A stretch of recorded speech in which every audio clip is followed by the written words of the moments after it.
In this video, I will discuss the regulation of the complement system. The complement system is a part of the immune system which consists of a series of proteins that interact with one another in a highly regulated manner in order to eliminate pathogens. It helps antibodies and phagocytic cells to clear pathogens and damaged cells, promote inflammation, and attack pathogens' plasma membranes. Proteins that take part in the complement system are called complements that collectively work as a biological cascade. In 1895, a man by the name of Jules Bordet identified complements as the heat-sensitive components in the blood bearing non-specific antimicrobial activity.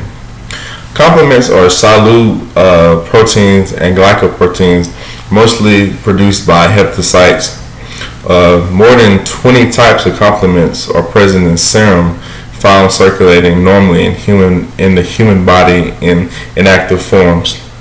Complement activation is triggered by antibody when it is bound to the antigen. It can also be triggered by some components of innate immunity. Thus, the complement system works in both innate and acquired immunity. Complements are activated only during inflammatory reactions. During the inflammation, more amounts of the complements reaches to the area of the infected tissue through dilated blood vessels, which are then activated by proteolytic cleavage, which this exposes the sites to the complements. Complements are mainly denoted by the capital letter C, with numbers like example C1, C2, C3, and so on. Some also have an alphabet like D or B. Some are simply represented by the names like homologous restriction factor. C1 has three subunits: C1Q, C1R, C1S. C2 to C5 have two components, A and B, and larger subunits are denoted by B, whereas the smaller are denoted by a lowercase a, except C2A and the larger, which is larger than C2B. There are three types of complement activations which occur in three different pathways. It's a classical pathway, alternative pathway, and lectin pathway. And I'm going to try to briefly describe these without skipping too much. So with the classical pathway, the classical pathway begins with the formation of an antigen-antibody complex. When the antigen enters the body, the antibody immunoglobulin M or immunoglobulin G binds to it. This induces conformational changes in the Fc portion of the antibody, which exposes a binding site of the C1 protein. Therefore, the antibodies activate the complement system only when they're bound to the antigen. The C1 is a large multimeric protein complex composed of one molecule of C1Q and two molecules of each C1R and C1S subunits. The C1Q binds to the C1Q binds to the antigen-bound antibody, which is the Fc portion, while C1R and C1S are proteases which help to cleave C4 and C2. The immune complex bound to C1 cause another protein, C4, which is cleaved into C4A and C4B. C4A goes away, whereas activated C4 attaches itself to the target surface near the C1Q. Now C4B attracts C2, which is also cleaved into CA and C2 into C2B.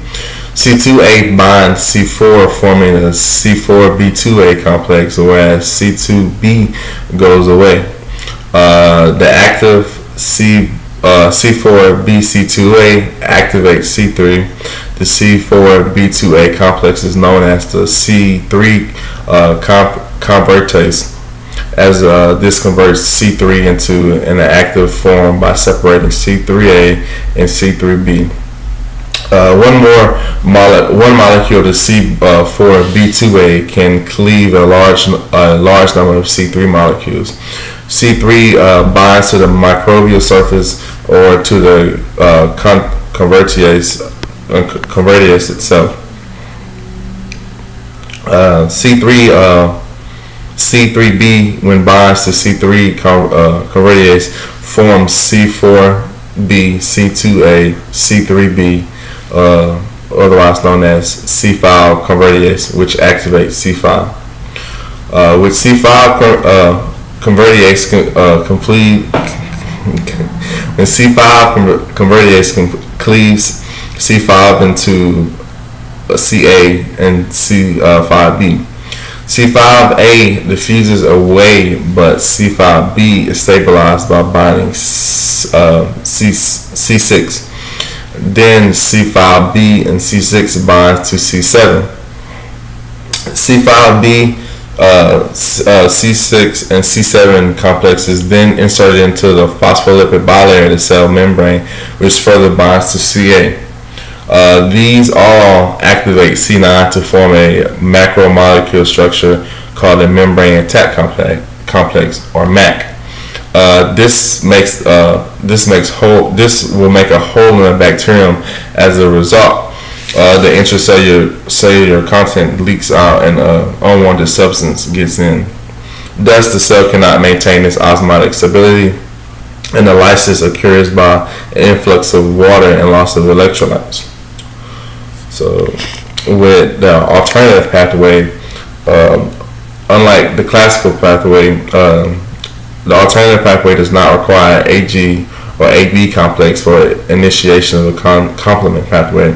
It is initiated by cell constituents that are foreign to the host. These surface molecules may be lipopolysaccharide. When the bacterium enters the host body as a result of inflammation, complements reach towards the site where C3 molecules directly touch antigen and become active. In this pathway, serum C3 containing an unstable bond undergoes slow, spontaneous hydrolysis to yield C3A, C3B, and C3B. C3B binds to the surface of foreign cells and then binds to another serum protein called factor B. Now the factor B exposes the site which serves as a substrate for the enzymatic active serum protein D. Then factor D cleaves B into BA and BB, forming C3 convertase. So the C3 convertase then forms C5 convertase, which ultimately forms a MAC as in the classical pathway. These pathways are kind of pretty much the same, but they take different steps.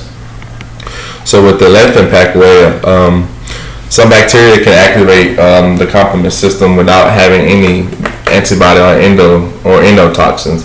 This will occur usually through the MBLA, or the lectin, another name for lectin pathway, which is activated when circulating lectin binds to the mannose residues on the glycoproteins or the carbohydrates of the surface of the microorganism. Microorganisms, including lectin pathway, or bacterium such as Salmonella, Listeria, and a few other strains. Some fungi and some viruses, including HIV-1. The lectin is an acute phase protein. It concentrates on increasing during inflammation. The lectin recognizes and binds the carbohydrates of the target cells when it activates the complements. The lectin pathway resembles classical pathway as it proceeds through the action of C4 and C2 to produce activated proteins of the complement system. This pathway works same as C1Q, which it resembles in its structure. So after the lectin binds to the carbohydrates residues on the surface of a cell or pathogen, two components, MAPS1 and MAPS2, bind to the MBL. MAPS stands for the MBL associated serum protease. The two proteases form a tetrametric complex similar to the one formed by the C1R and the C1S, and cleave C4 and C2, forming C3 convertase. This process now continues to form of C5 convertase and the MAC as in the classical pathway. The MLB, I forgot to say what that was. That is the mannose binding lectin, or also called the lectin pathway.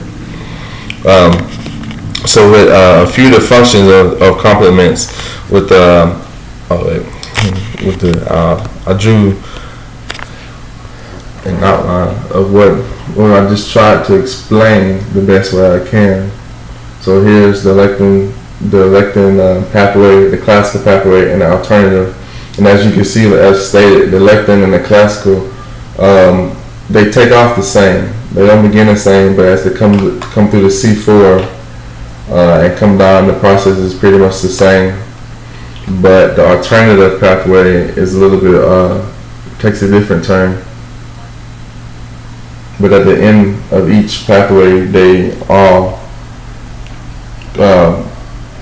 come to the bottom where I kind of erased it, but it's the lysis, or also known as the pore formation. So that's the three pathways of the complement system. Some of the functions of the complements with the opsonation of the phagocytosis. The C3b bind to the immunocomplex or the coated on the surface of the pathogen, and where they activate phagocytic cells. These proteins then bind to the specific receptors on the phagocytic cells to get engulfed. With the cell lysis, the membrane attack complex formed by the C5, B6, 789, the 789 components ruptures the microbial cell surface, which kills the cells. With the chemotaxis, the complement fragment attracts neutrophils and macrophages to the area where the antigen is present.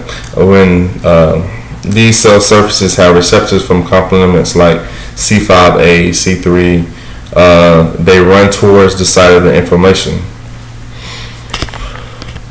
With the production of antibodies, B cells have the receptors of C3b. When C3b binds to the B cells, it secretes more antibodies.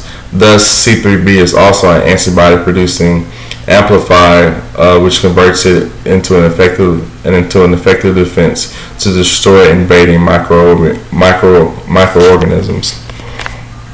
So, all in all, the complement system has as I read, it has a very high potential of causing extreme damage to the host tissues. Hence, the regulatory mechanisms are required to restrict the complement pathway. Various plasma and cell membrane proteins regulate complement activation by inhibiting different steps into the cascade. So, that was my brief definition of what the complement system was. Here's the process and the pathway that they take